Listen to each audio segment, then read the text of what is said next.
Uharigani mtazamaji wa Master Voice Online TV.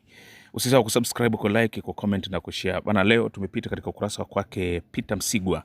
Yule ambaye aliwahi kuwa mbunge wa Iringa mjini pale. Ule ukurasa wake wa Facebook unatambulika kwa jina la Peter Msigwa. Ndivyo ambavyo unavyotambulika. Lakini pia ameandika ujumbe mzito sana leo asubuhi hii. Ameanza kwa kusema, anasema Tanzania inamhitaji kiongozi anayelipenda taifa kuliko madaraka. Anasema Tanzania kwa sasa haihitaji tu rais mwingine, inahitaji kiongozi wa taifa bila kujali atatoka upande gani wa kisiasa, ambaye ataipenda Tanzania kuliko chama chake, kuliko nafasi yake na kuliko tamaa yake ya kubaki madarakani. Tunamhitaji kiongozi anayeelewa kwamba tatizo la taifa haliwezi kutatuliwa kwa kubadilisha watu pekee bila kubadilisha mifumo inayowazunguka. Kiongozi huyo lazima awe tayari kufanya mageuzi ya kweli ya kimfumo katika taasisi za umma, kujenga taasisi imara, kulinda uhuru wa mahakama, kuhakikisha vyombo vya ulinzi na usalama vinatumikia taifa badala ya chama, kuimarisha uwajibikaji na kuifanya katiba na utawala wa sheria kuwa juu ya mtu yeyote mwenye mamlaka. Tunamhitaji kiongozi ambaye hataki taasisi ziwe dhaifu ili yeye awe na nguvu, bali yuko tayari kupunguza nguvu zake mwenyewe ili taasisi za kitaifa ziwe na nguvu.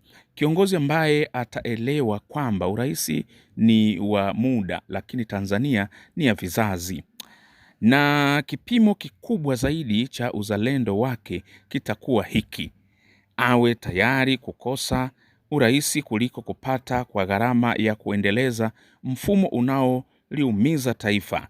Awe tayari kupoteza madaraka kuliko kuokoa madaraka kwa kuharibu taasisi. Awe tayari chama chake kipoteze uchaguzi ikiwa hiyo ndiyo gharama ya kulinda demokrasia na Tanzania.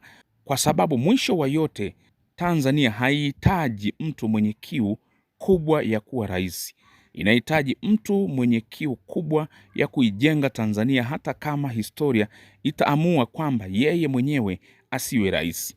Taifa linapokuwa kubwa kuliko chama, sheria kubwa kuliko mtawala, na vizazi vijavyo vikawa muhimu kuliko uchaguzi unaofuata, hapo ndipo uongozi wa kweli unapoanza.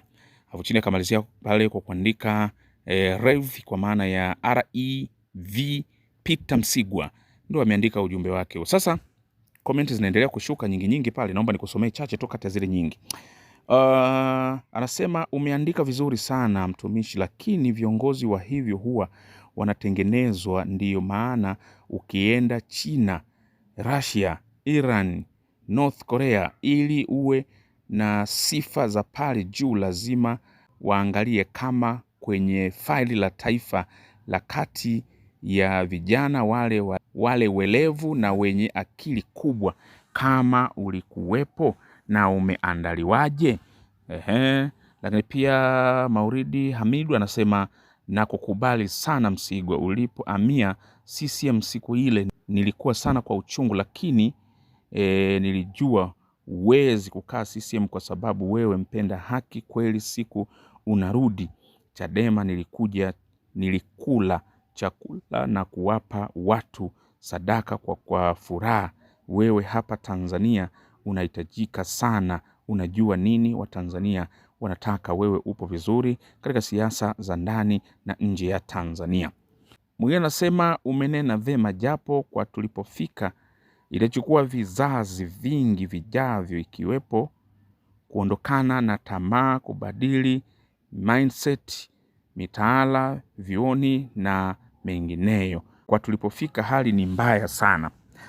Mwingine anasema makofi mengi sana kwako Mheshimiwa Msigwa, umesema vitu vya msingi ambavyo na viota kila siku, kuwa lini tutapata kiongozi kama huyo. Huwa natamani hata nipate hiyo nafasi, nifanye mageuzi hayo, then nijiuzuru, taifa langu lisonge mbele kwa usitawi mkubwa, lakini nimebaki na maumivu moyoni.